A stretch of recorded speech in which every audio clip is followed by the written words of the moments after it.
So maybe we'll get started and some other people can come in as we go.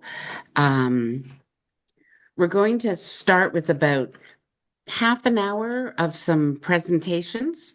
Um, and and then we'll open it up for dialogue and for questions and all those sorts of things. If you have any questions while people are talking, we'd like to invite you to put them in the chat so that we can capture them and we'll come back to them and do our best to be able to answer any questions that anyone has. Um, so I'm going to start with passing it over to Tasha Butler and Verica Francis, who are members of Women of First Light and also members of Daughters of Women of First Light. They and other young women were asked to form a council of younger Indigenous women to support the grandmothers and the clan mothers as we're all getting older. Um, and they've been very connected to this project. So I'm going to pass it over to them. And then we'll have a few other speakers for about half an hour, and then we'll open it up for dialogue. So, Tasha. Yep. Thank you so much for holding space for this conversation today. We're here to speak from the heart about something that goes beyond land. It's about returning to relationship. It's about rematriation and why rematriating the Tatamagouche Centre matters deeply right now.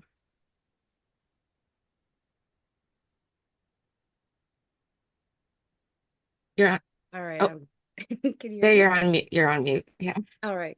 Rematriation isn't just a word, it's a movement, a remembering. It's the opposite of colonization. It's the return of land, power, and cultural care into Indigenous hands, especially to women in our smaller communities. It's about restoring balance in a world that has been out of balance for too long.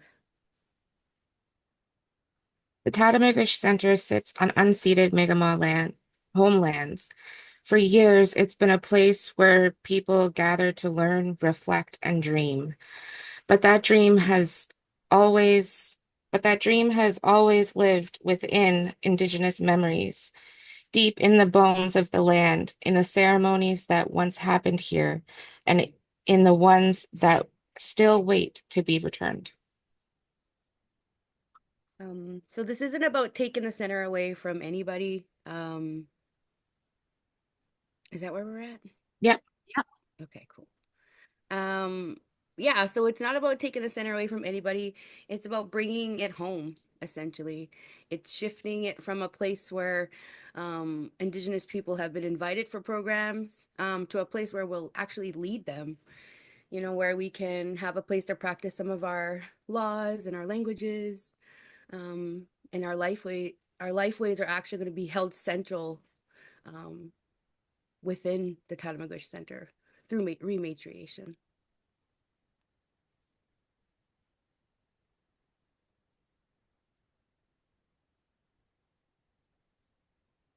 Oh, you're muted. You muted, Tosh. Sorry about that. So we carry a vision that includes building a Wabanaki longhouse. Um, it's not just a place to gather or a place to feel safe. It's a place for ceremony where our youth can learn to embrace who they are um, within our Indigenous cultures, um, where elders can rest, speak, and be heard, and where the earth is respected, not just extracted from. Um, and this vision isn't coming from nowhere. It's actually coming from grief. A lot of our communities face, unbearable loss. Um, and we lose, many of our family members to all kinds of, suicide and overdose and unsafe housing. Our water is on boil order a lot. Just many systems that weren't really built for us. The opposite actually. So yeah, we're losing out on so many things, ceremony, languages, time with our knowledge keepers and our elders. We're losing out on land. We don't have a say in keeping it clean and safe so that we can pass it down. We're losing a lot of our women, our girls and our two-spirit loved ones. Um, yeah, so when, we speak about rematriation, it's not just a buzzword or a theory. It's actually like an urgency. I think it's an answered prayer, where we can reclaim, a lot of these sacred spaces that have been, you know, uh, it's come to us in many dreams, visions, and um, and it's basically going to be a place where we can, learn to live on the land, learn to love each other, love ourselves again, grieve and heal, in a safe space, that our people did thousands of years ago. Um, so yeah, hopefully, we can build something that our people, our spirits, our ancestors can all come to and finally rest and have a place to heal and do that. The rematriation of the Tatamagouche Centre is not the end of something, it's the beginning. It's the beginning of coming back into balance, the beginning of returning to the right relationships, and the beginning of coming home. Um, yeah, thank you for hearing us, um, and joining us in circle here. Walio.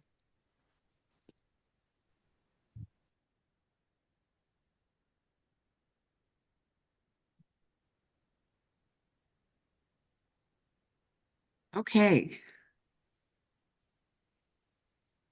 So I just wanted to share a little bit about Women of First Light because I realize not everybody will know the organization. And it's basically from Wabanaki homelands, which nowadays would be called Nova Scotia, New Brunswick, PEI, up into the Gasp Bay and even down into Maine, um, and some other areas. And we came together in 2016 and decided to form our own organization. And our purpose has always been about healing the communities, family, and society by remembering and returning to the traditional ways. It's a woman-led Indigenous charity, and that's really important. Um, and so, what does it mean to be women-led? And it's basically about unconditional love.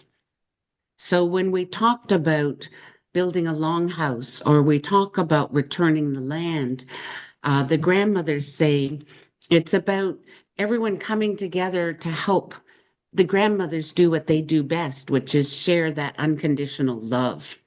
And a lot of, the issues that people have raised in the communities come from not having that sense of belonging, not having that being valued for the gifts that they have.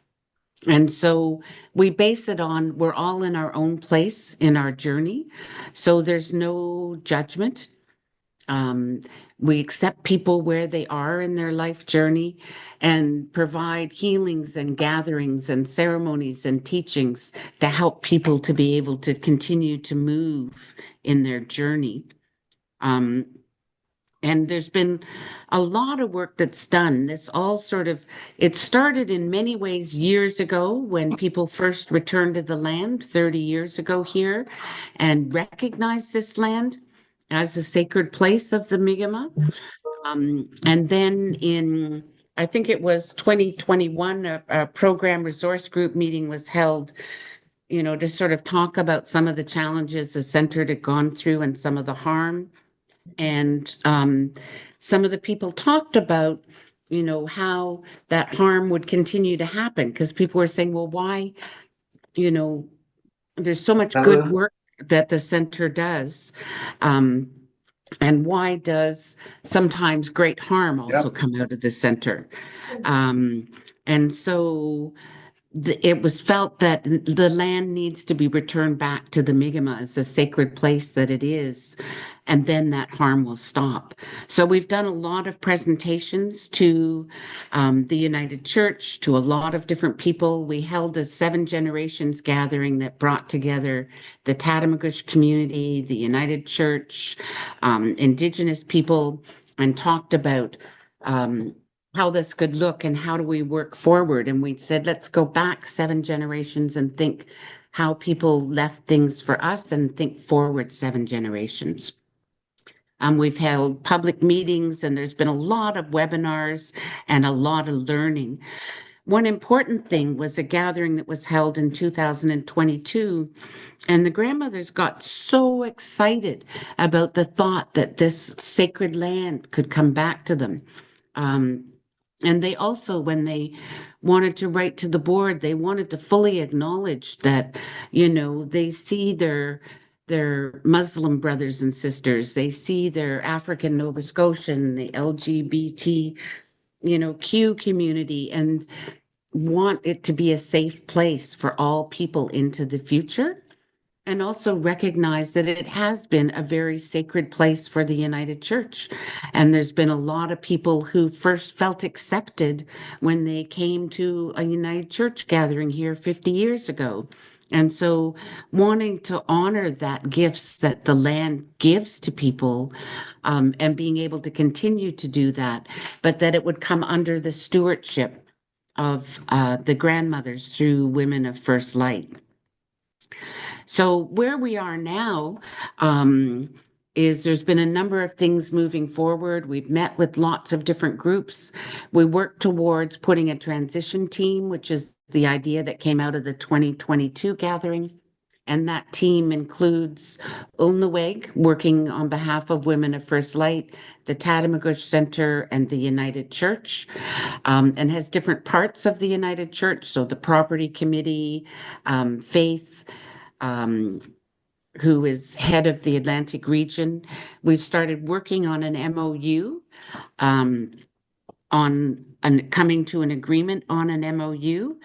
And basically, what our hopes are in a practical sense is this spring, this memorandum of understanding will be completed and will go through its processes to become an official agreement. And it's an agreement around the intention. It's an agreement around values. It's agreement around, that the land will be held in perpetuity, to continue to be a healing space. It's not the actual direct transfer of the land immediately, because we recognize that there's stages. Women of First Light has been doing amazing work, but we're a small organization. And so we know we need to be able to build our capacity, and we need to be able to look at how this will happen and look at potential fundings for building the longhouse, for renovations that may need to happen. So that's where we are right now. In terms of the Women of First Light perspective. And with that, I would like to pass it to either Isaac or Laura to speak on behalf of the Tatamagouche Centre. Yeah, thank you. I think in our emails we had said I would say a couple of things and then I'll hand it off to you, Laura, if that still works for everybody. Thumbs up. Okay. I'm looking here because you're all here, but my camera's here. So I'll look at my camera, even though it's kind of weird because your faces are all here. But hi, everybody. My name's Isaac. I stepped in as the director here at Tatamagouche Centre in February of this year. So I'm pretty new. Everyone in this call probably has a much longer relationship to the center that I do. And looking at our participants, 45 people are here. So welcome to everybody who's showed up. Thanks so much for coming out and joining with us, and to all the work that everyone's put in. Women of First Light, to both Tasha and Verica for their introduction speech, and you as well, Ishbel. Everyone's put so much work into, just presenting this stuff, but then all of the work that they're talking about too. So, yeah, I mean, my background prior to this role was that I've worked both as a consultant for not-for-profits navigating really interesting transformations like this, and also done a lot of hands-on work in Indigenous communities across Canada. So in the Maritimes, as well as in Ontario, out west, and up in Inuit territories too. So um, this whole process and project really hits home for me, and I think it's a wonderful direction for the Tatamagouche Centre to be going in. In the couple of months that I've been working here as director, I've just been really humbled by um, everybody from all the different backgrounds and communities, be it coming to a peace and friendship gathering, or being involved in the early days of the center as the ACTC, or being just a local person in the Tatamagouche community who went here for summer camp or something like that. I've met so many people who have so many really amazing and beautiful stories about their relationship to the land. And I think this process of rematriation that we're all exploring together and undergoing is a really beautiful tribute to that. With as Ishbel was saying, basically all of the values of unconditional love and openness that women of First Light hold, close in their values, aligning really perfectly with what the center aims to be in the community, and what the center continues to try to do every day with inviting people out to the land from all different walks, helping people feel at home, helping people heal from wherever they're coming from, making space available, feeding them, housing them, giving them land to find themselves, find nature, meditate on. So basically the Tatamagouche Centre, myself and all of our staff, we're really honored and grateful to be a part of this journey, and we're really looking forward to exploring it and figuring it all out. As Isabel had said, it's a multi-stage process, and we're going through that process right now as we work towards an MOU. And what an MOU means is it's a memorandum of understanding. So it's basically just an agreement between the kind of major parties at play, which are the United Church of Canada, the Tatamagouche Centre as an organization, and Women of First Light, basically just setting the terms of, here's how we'd like to operate together and figure out all of this stuff to get from here to there. Because there's not a large precedent of this stuff happening. It's really groundbreaking and revolutionary work that's happening in our community.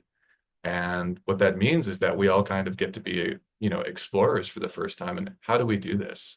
Both in the logistical element of how do we navigate this from a business perspective in terms of reporting and all that stuff, to the heart perspective, the heart and mind perspective of, healing and change and everything that brings up for everybody. So we're all on that journey together. And I'm personally am really excited and pleased and honored to be a part of that journey. So if any of you are in the region and you ever want to stop by and come to the center and say hello, I'm here most days. I'd be happy to welcome you, and you can come hang out and walk around. And that's pretty much all I have to say at this time. And so I'm going to pass it over to a member of our board and a long-term member of the Tatamagouche Centre community, Laura Hunter. So here you go, Laura. Thank you, Isaac.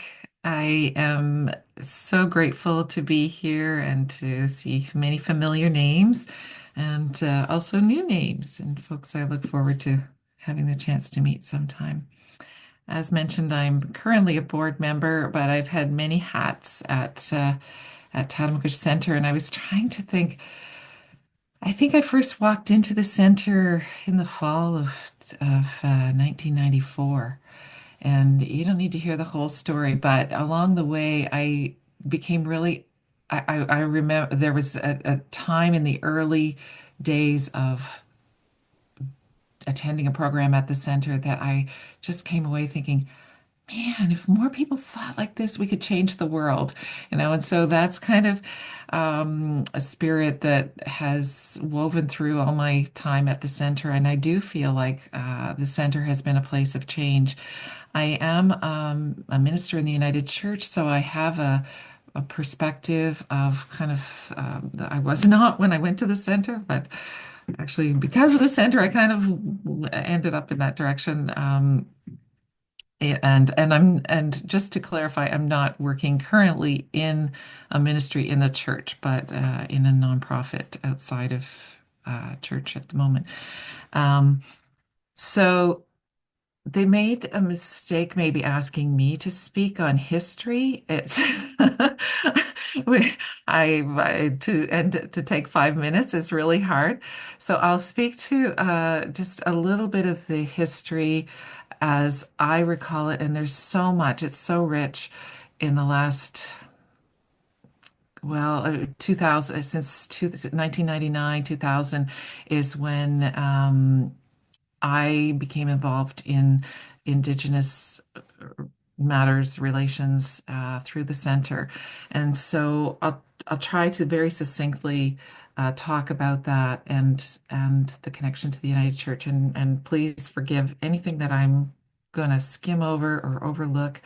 And we just trust that what we hear, we hear. But I would say that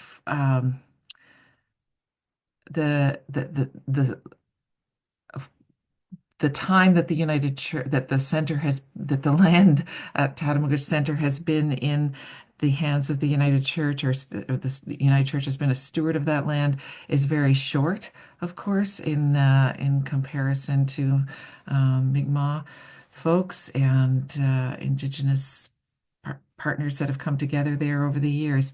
But in my experience, the center has always been a place of connecting, and for the United Church in this region, connecting with connecting at the edges. So with folks whose voices are not being heard, or for people to come together to strengthen their voices, to be able to speak out more.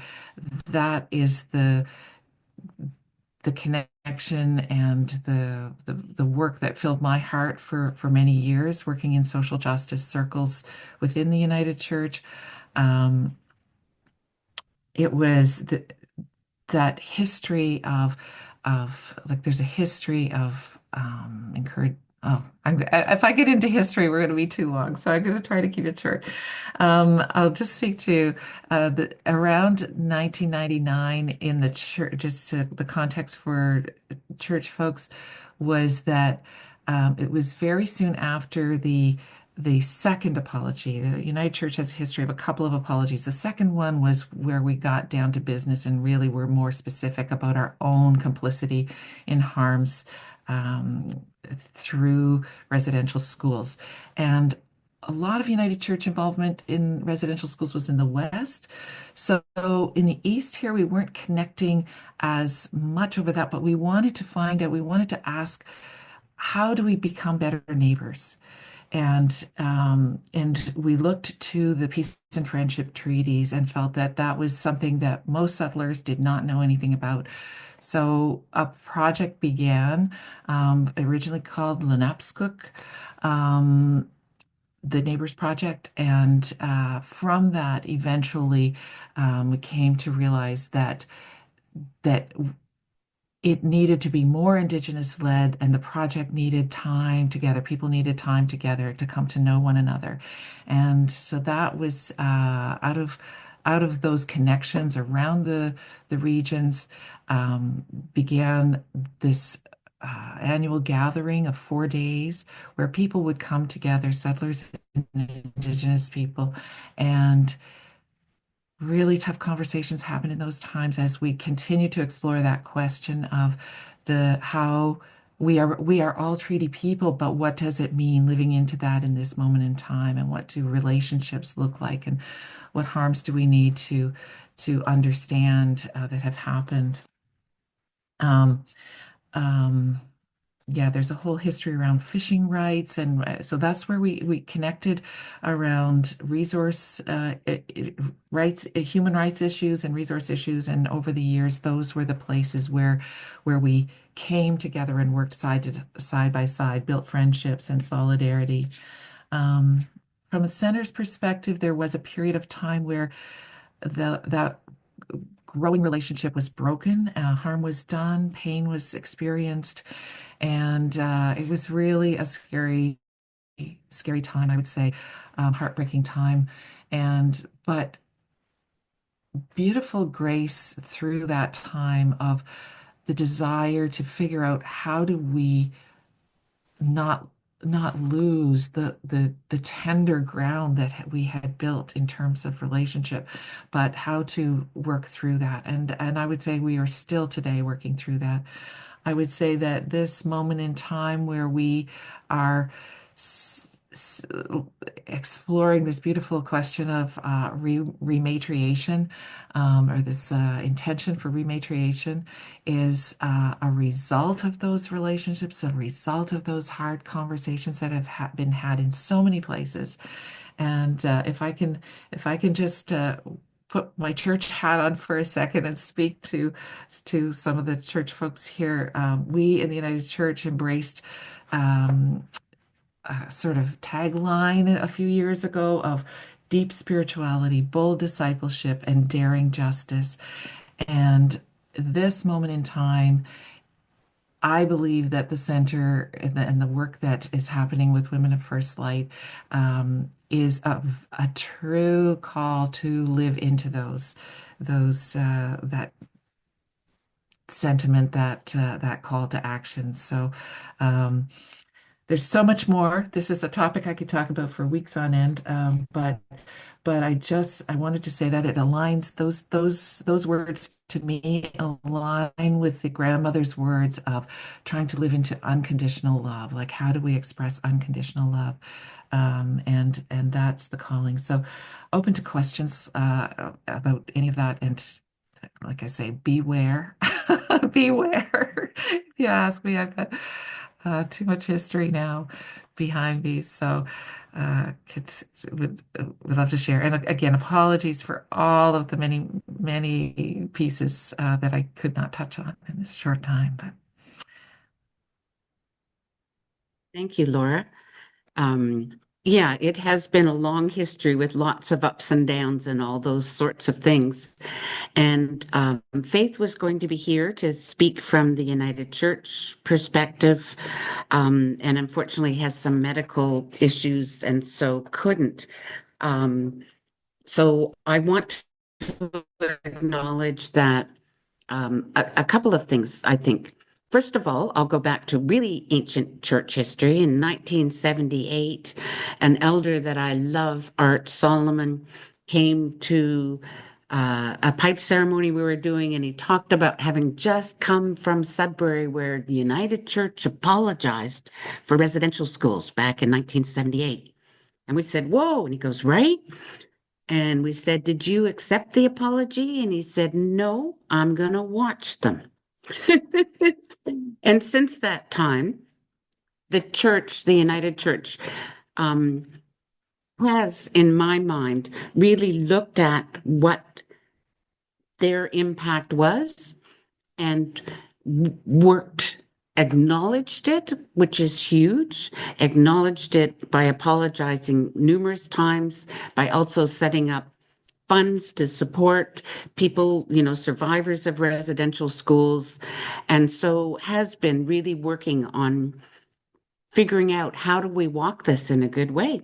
How do we live our values in a good way? Because obviously we didn't here, and so I have a deep respect for that. Faith did come to the Seven Generations gathering along with the other United Church people.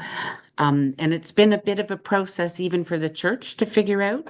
So went back to the national church and was going to set up a rematriation committee, which then became a repatriation committee, which was sort of returning things, and then finding the way through, realizing, no, it's actually the two regions that make the decisions on incorporated ministries. And so we support that the two regions, which I won't remember their names, but I know they cover this territory, this homeland. And so that's where the process began then to move forward in the formation of the transition committee, which includes the people from the regions, and people from various parts of the United Church walking along, like Isaac said, with Women of First Light and the Tatamagouche Centre. So we've probably shared enough to kind of get conversation going. And there's two ways that we could go now.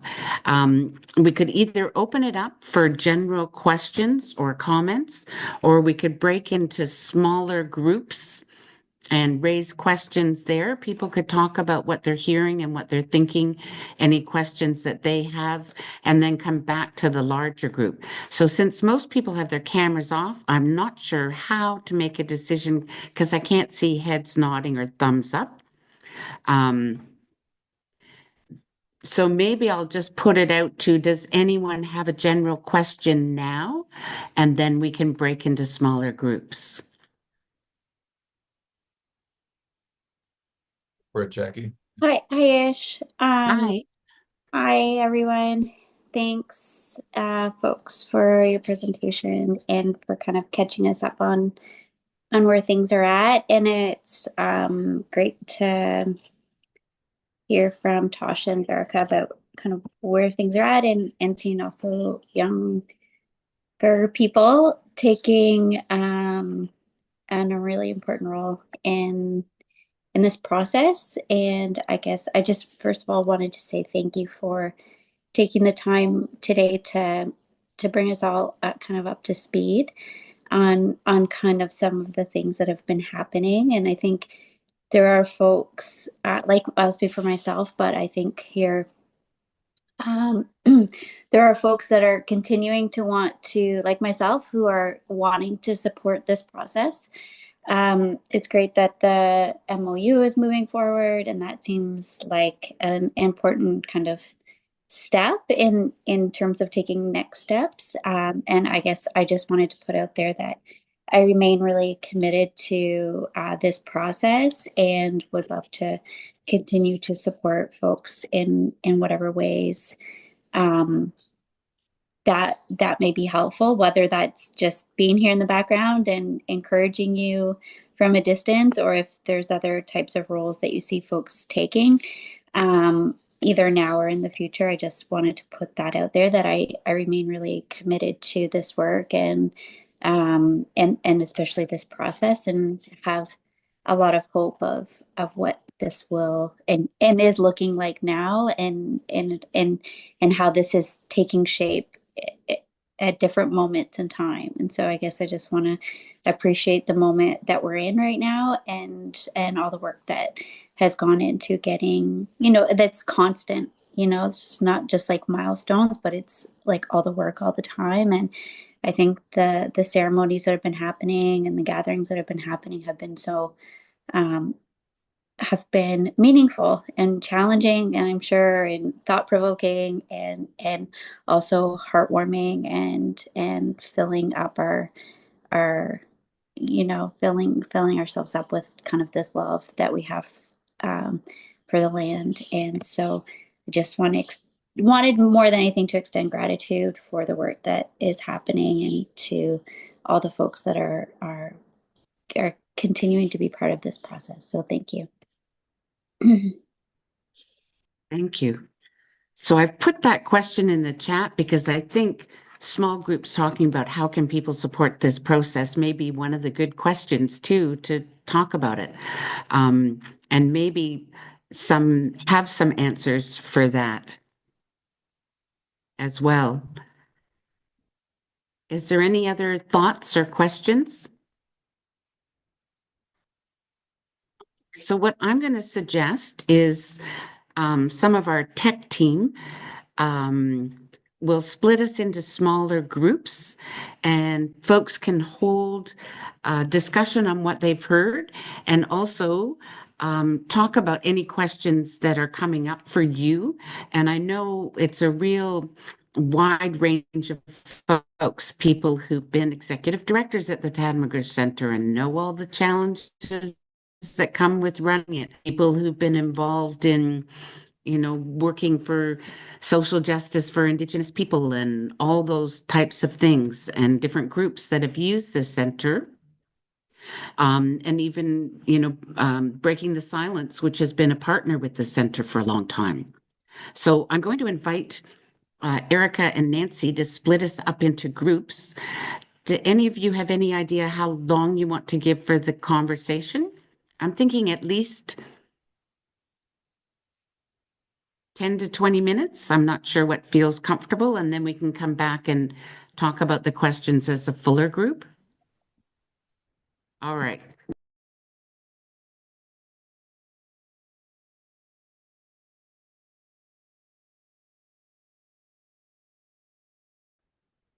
I don't know if we want to hear report backs from groups and if people remember what their number is. I'm So- going to have to go really soon myself. I'm so sorry, but I have some stuff going on at work. So I'm going to rudely jump in. Please forgive me once again. But I wanted to just share this practical question that Darren posed, and that is like if folks want to financially support. So I'm just putting on my board hat for a second, and I just quickly pronounced that. That the transition will need funding. Like and Isaac can attest that he's working really hard. Leah's worked really hard. Nancy worked really hard to try to be improving the facilities, which is harder money to get sometimes. And Erica, I shouldn't have overlooked Erica's work on grants and so on.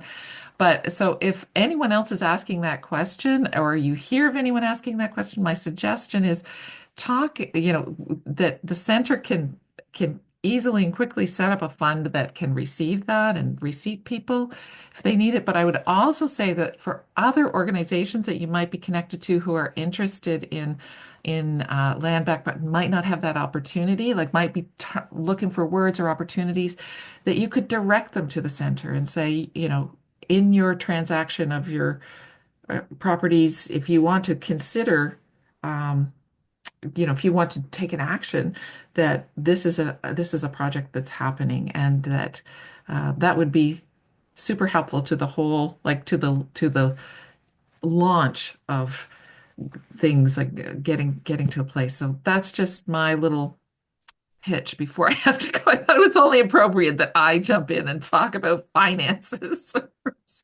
So forgive me to say that and run, but I didn't. I saw the opportunity and grabbed it. So yeah, and just gratitude. I really hate to leave all you wonderful folks, but yeah, thanks.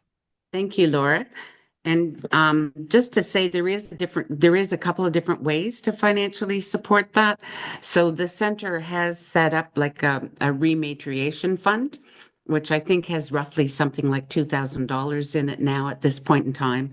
And there would be discussions needed, probably the transition committee on how that gets spent or what that happens. And Women of First Light also is a charity and accepts donations for rematriation as well. And you can do that through either Canada Helps or directly. So thank you. And yeah, like the center has often said, we don't want to turn over buildings that need a phenomenal amount of work to Women of First Light. And the grandmothers have talked about that and, felt discouraged at times, but then have just always come back to that the land is sacred and will find a way. Just like when Women of First Light started, it had a zero bank balance for 3 months, but just started doing the work. And so, have that faith that as we move forward, we'll continue to find the way. Thank you. Is there another group that wants to share?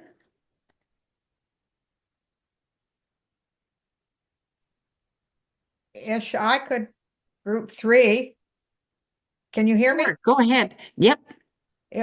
Is that I think, and could you expand a bit more on, I think in the MOU, I think you talked about values, the kind of values, the Indigenous values you want to bring to this, and also the community land trust. I know there'll be, so I'm not asking for we're not asking for a big explanation, but why you think that is a model that will express the kind of values.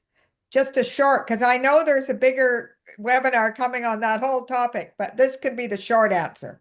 Okay, so we have found out that, like, say, when Windhorse Farms became Askatoulisk under Ulnaweg in Nova Scotia, that they didn't actually turn it into a land trust. So what we can do as women of First Light is have a policy that the land is held in perpetuity, so that if for any reason women of First Light folded, it would have to go to first priority another Indigenous woman's charity or to another Indigenous charity, so that the land is still held for healing and still held for, educational purposes and all those sorts of things. Because we've always held that we want to, protect the land from being developed in like a commercial way or something that people might be tempted to do. So I'm not sure if that quite answers your question, but it is around. So the MOU that we're doing, one of the young women said we need it to be between the United Church, Tatamagouche Centre, Women of First Light, and the land. So we're intentionally bringing the land in that the land is a partner as well. Sort of thinking of, I think it was in New Zealand where the Maoris declared that the land is equal to a person, that sort of thing. So that's some of the work that we've been doing around that. And it's just ensuring that the land is always respected and taken care of. Thank you.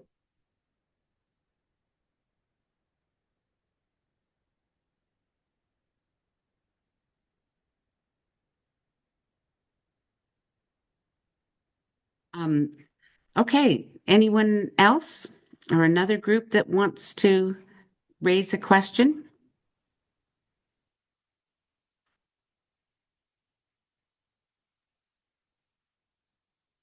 We were in the middle of, I don't know my group number, but I think for me, like we just got into introducing ourselves and how we were connected, and I think just reflecting on that, I think that kind of that spirit is also, of just like connecting, being a place of like connecting, and like how, how that has been for some people in the past, however many years of like Tata Center as it was known.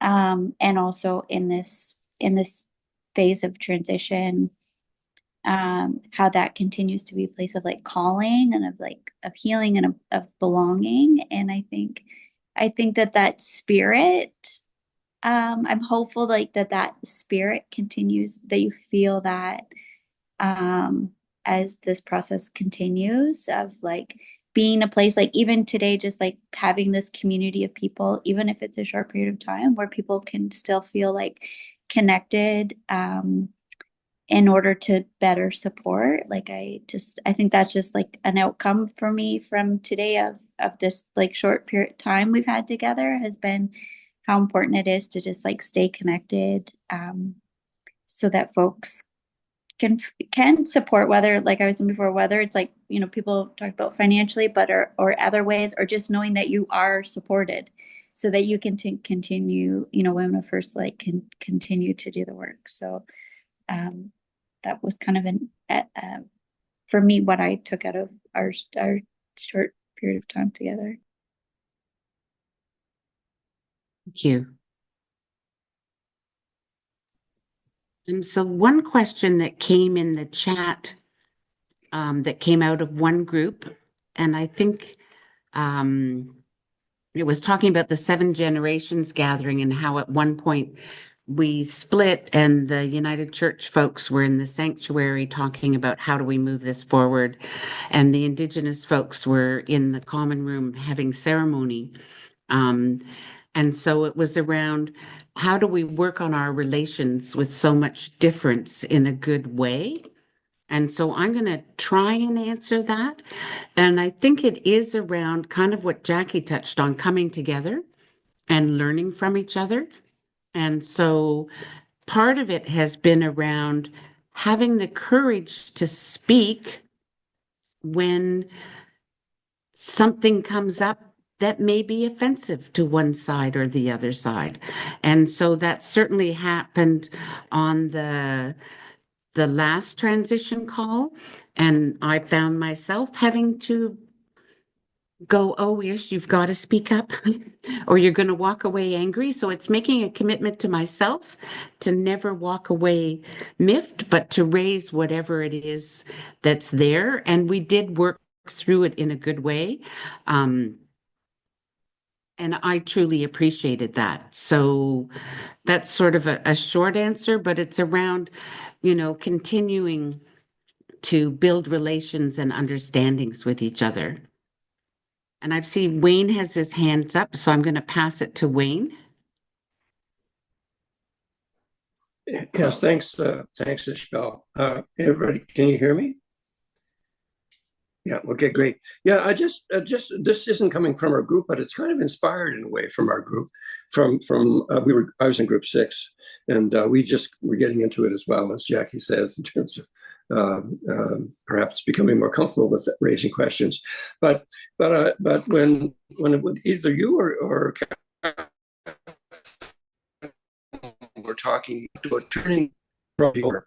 And I'm just wondering, and I know there's a long process to go through yet, but is the notion of partnership with the center as an entity and Women of First Light, can that be accomplished with still in the rematriation? In other words, I would expect that the center is not going to walk away from its mission and its values and its activities. But I don't know what your thinking is on that. I know it might be very preliminary, but would there be some kind of collegial partnership thing happen here, or what's the thought on that? And still respecting the turning the land over, Yeah, I think that's something we haven't quite come to yet, Wayne. In that, what that might look like, and whether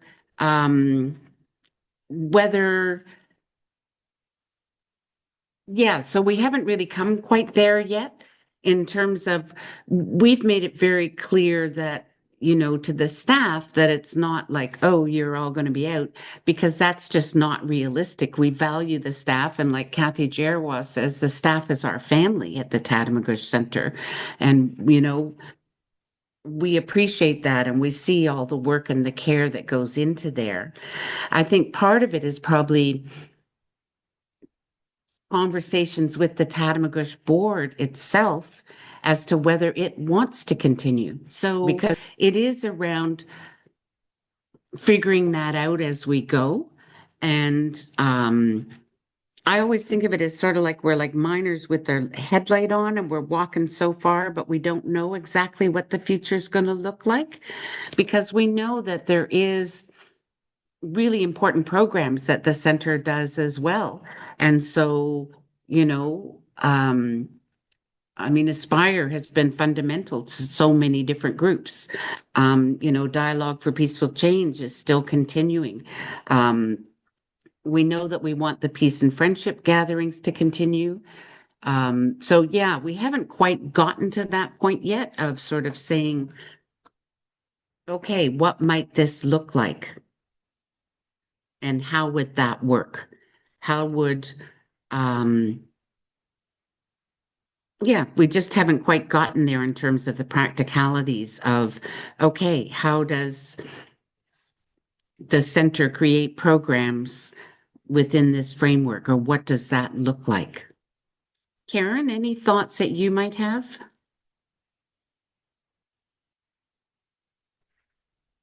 I stepped into the position of chair of the board 10 months ago, and yeah, and it's we are feeling, and maybe I express it more than others, just the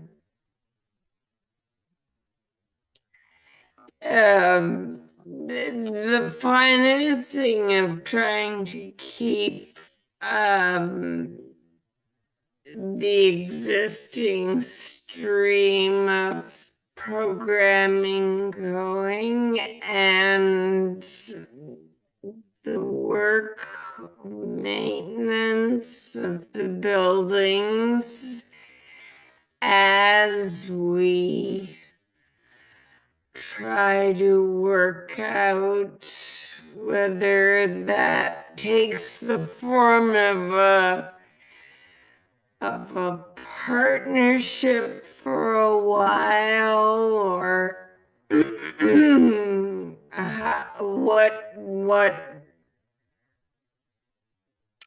I guess in some ways it's how the management of the center will evolve as we move closer to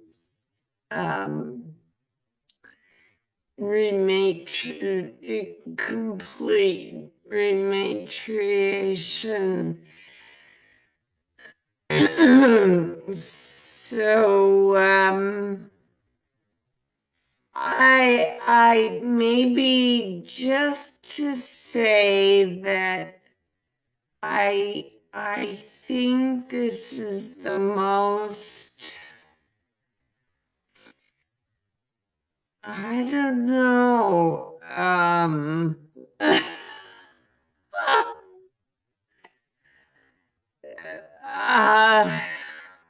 ambitious thing that I have ever been involved in.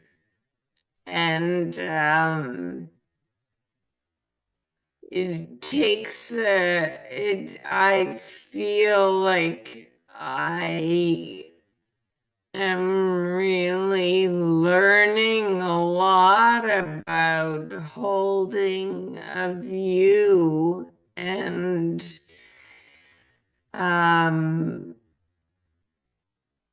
holding a possibility or holding a possible future as we struggle around in the muck of the day to day. And yeah, so I go from and I'm feeling more on the inspired side and seeing so many people here on this call is really very gratifying. Thank you. And Summer, you have your hand up.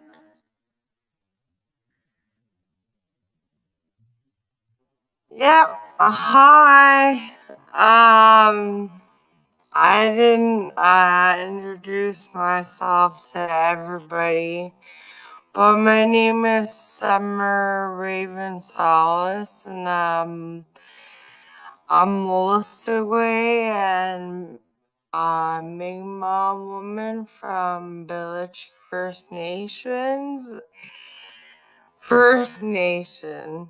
There's only one.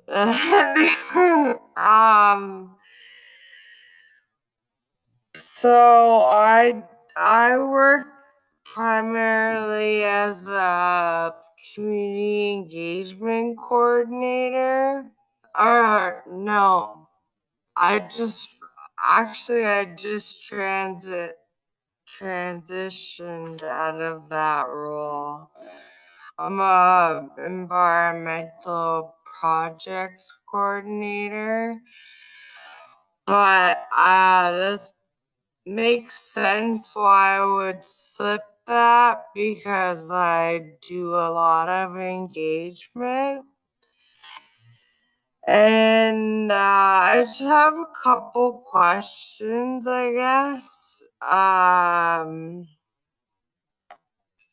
wondering, like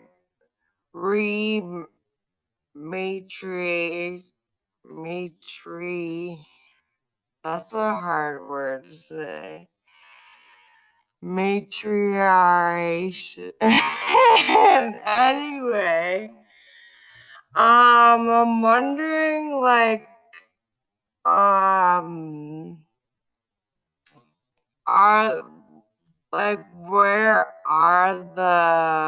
who are the founding, like, matriarchs, like the Wabanaki ones? I know I see, as I see Mi'kmaq is, would she be one of them? Yeah. Yes. Yeah, and I think I just wanted to say that I think to, like, support this initiative, and you know, your mission statement, I think it's really important to find ways to create space and uplift Indigenous women's voices. I think that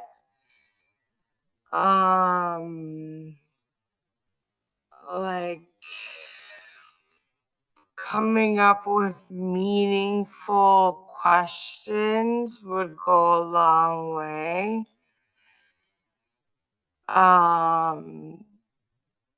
You know, I get that, like, we're here to discuss.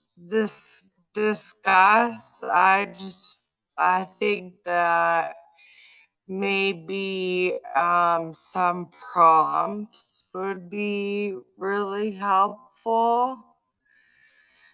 And I heard the United Church, is that what you guys? I heard that mentioned quite a bit.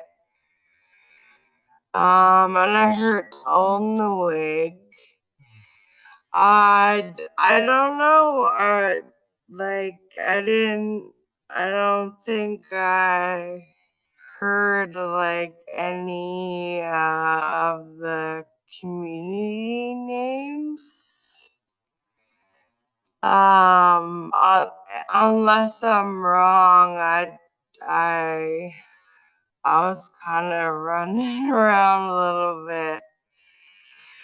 But yeah, I'm interested in more, like, what you guys are doing as, like, what's community based, kind of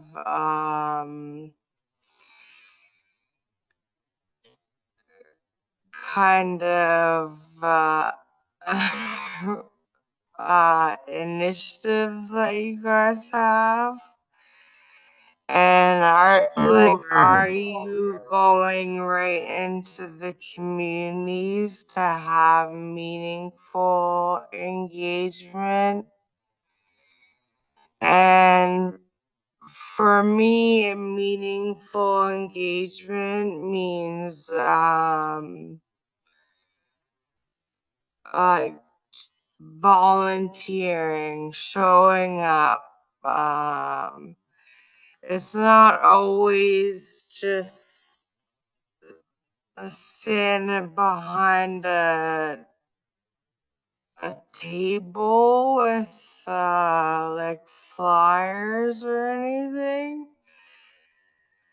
So I was just wondering about that. That's all. Sure. So, the board of Women of First Light is Mega Mahan, Lisa Pearly Dutcher, Janie Meeder, and Catherine Martin.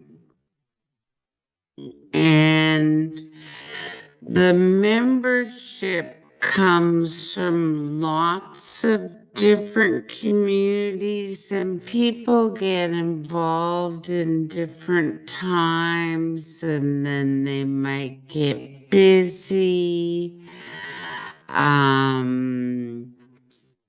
So yeah, so it's women that are right across, and also men.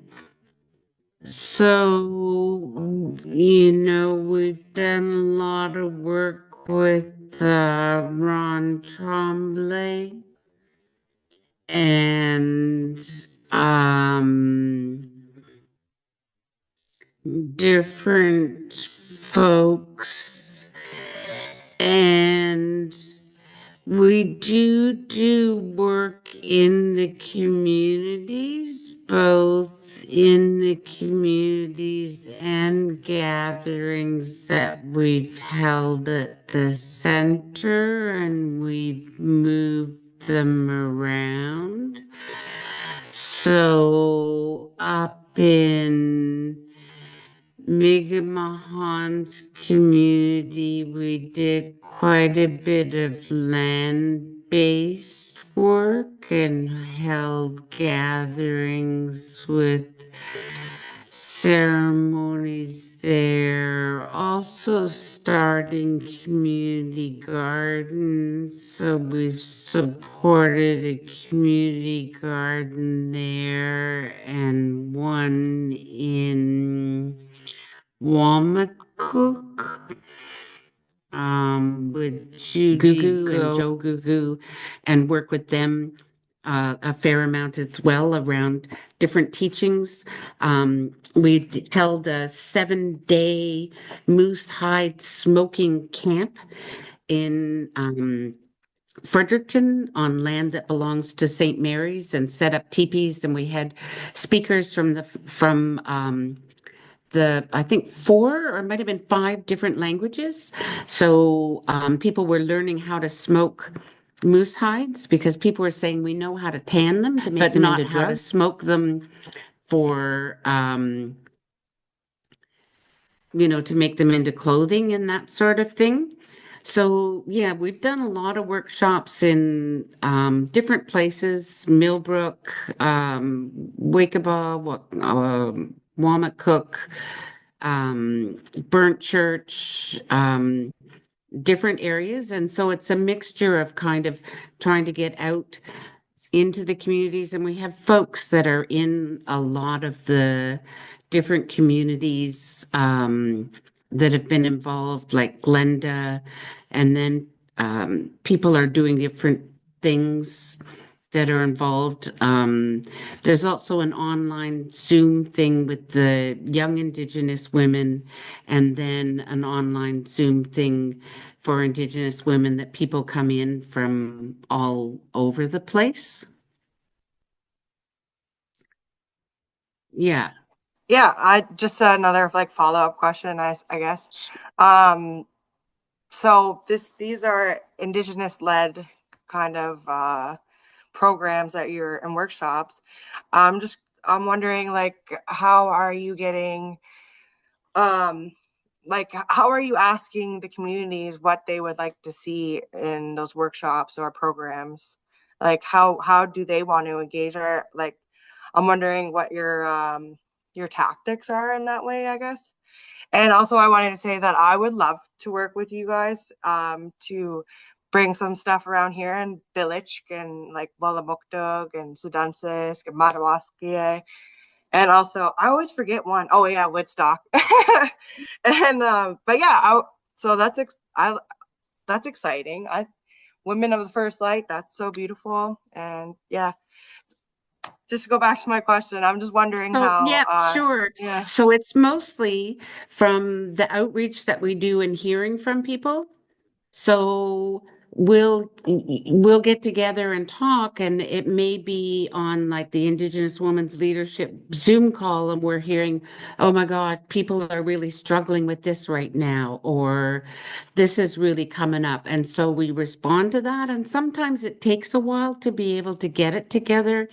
Um, so we've held like grieving gatherings where people were saying, we really need to deal with grief. We've held two that were around blanket exercise ceremonies for um, releasing some. Often it's trauma, right? Starting out with sexual abuse. So it's usually hearing from people what they want. And say, for example, we did a missing and murdered Indigenous women's project that was completely family led. So it was going to the families and saying, what do you need and what would be helpful? And it was like, well, we want to meet in our community. We don't want to have to travel anywhere. We'd like to do a craft together while we're meeting with each other. We want to be with people who understand, so we don't have to explain what it's like to have your sister or your mother murdered or go missing. And that became our Peaked Hat project. So in 5 communities, people came together and learned how to make peak caps and found it very healing. And then we created a coloring book out of it and was sent to there was 5,000 copies sent to schools all through Atlantic Canada that were close to First Nations communities. Um, yeah, so that's what we try and do, is to bring it from what we're hearing in the communities.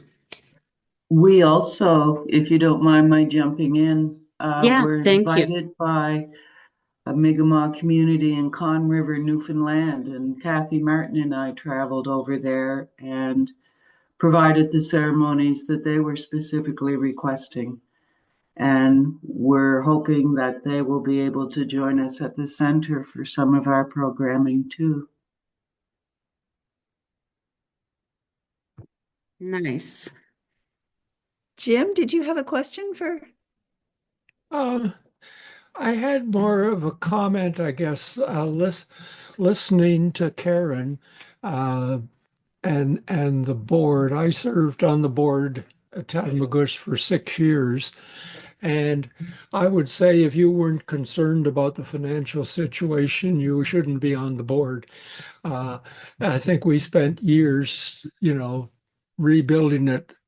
And in this time and age right now, this week, this month, this year, I think if you're with a nonprofit and you're not really concerned and staying awake at night, then you don't know what's going on.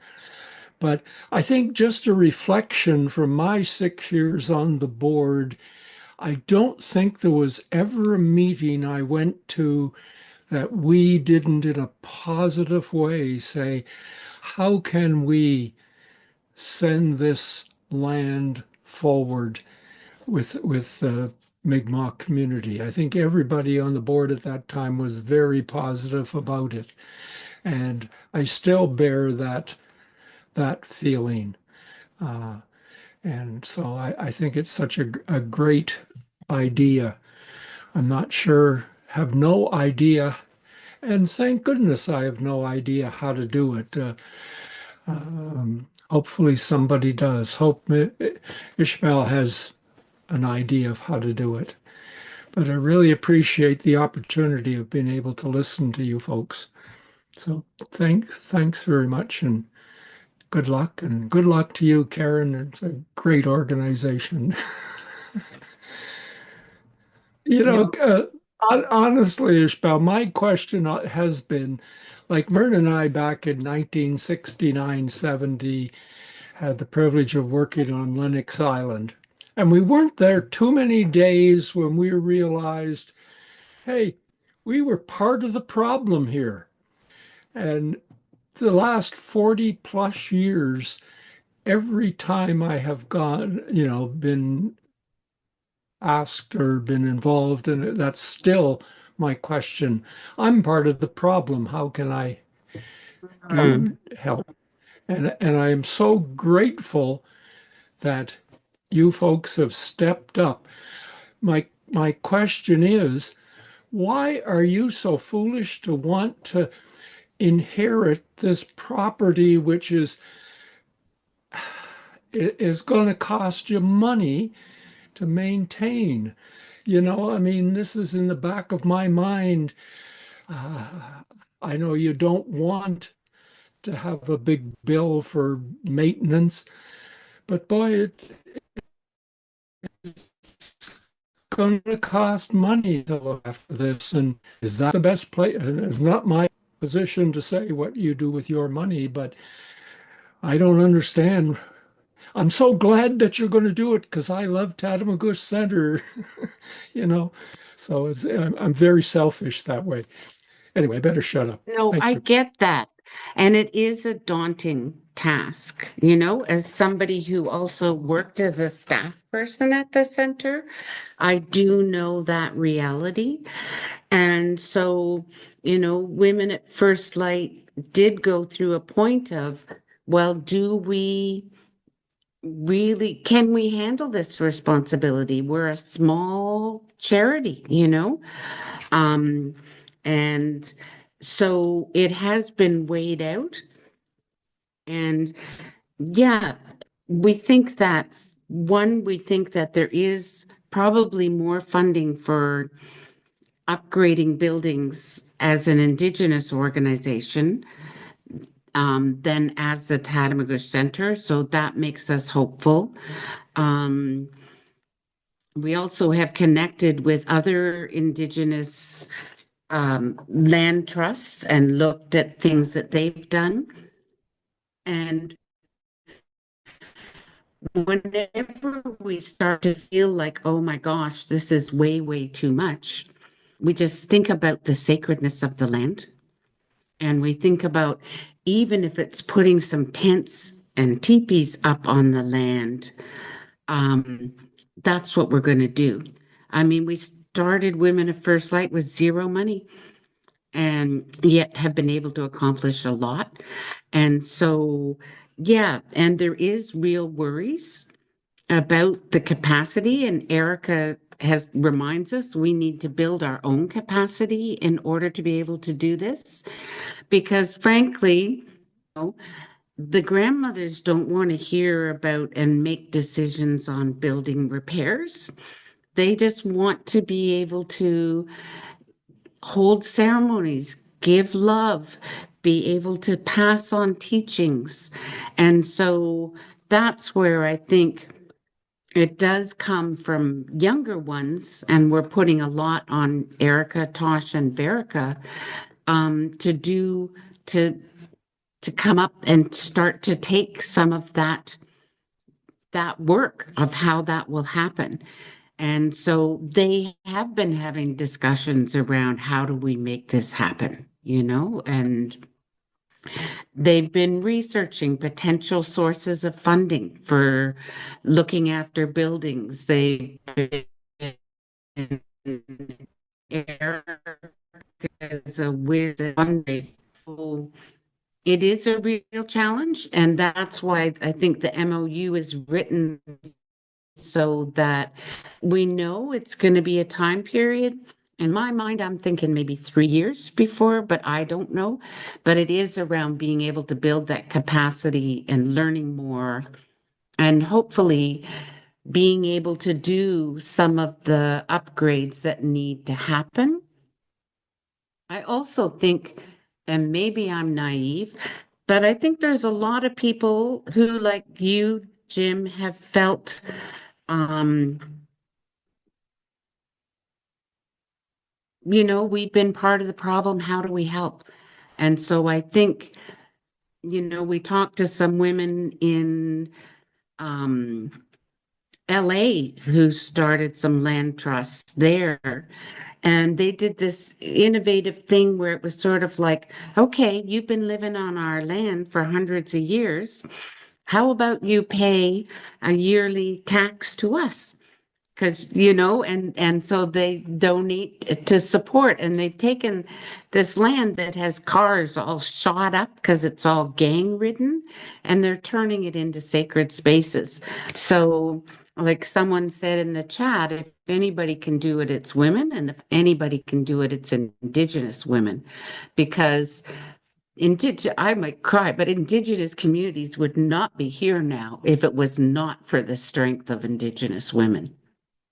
And so that's where I think the power comes from, And the plan is, like Tosh just said, to build a permanent longhouse because there hasn't been one here for hundreds and hundreds of years. And in that structure is all the teachings, and be able to provide a safe place where people can come. So, yeah. Yeah, really big dreams, impossible tasks, and it's about the land and how sacred this place is, that there's Mi'kmaq burial sites here. There's also Acadian burial sites here. There's a lot. And so it's about the land, and it's about, helping people to reconnect to the land and get that strength and reconnect to the language. Tionda?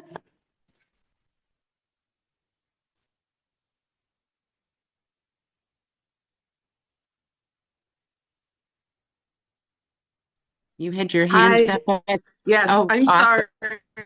I'm on my phone, so it's very hard for me to navigate Zoom on my phone. My apologies. Hello, everyone.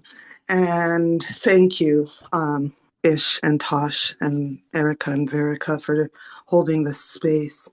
I guess what I just wanted to say, because I was tearing up to Ish, is I hear lots of concerns about the buildings, about how we will continue with Tatamagouche partnerships and constituencies. And I just really heard from what you're saying, Ish. It's not about all that. It is about the land. And I have full confidence, full trust that if, as you said, if anybody can make this happen, it is Indigenous women and the women of First Light. So I just wanted to say that out loud in this space. And then I guess my question is yeah, do you need the buildings? There's so much talk, there's so much stress about these damn buildings that I've been hearing about. And yeah, so I love to hear that, a permanent longhouse is, and that sounds more reasonable to upkeep. And then, yeah, that's my follow-up question. Do you need the buildings? Or all of them? Yeah, that's a very good question.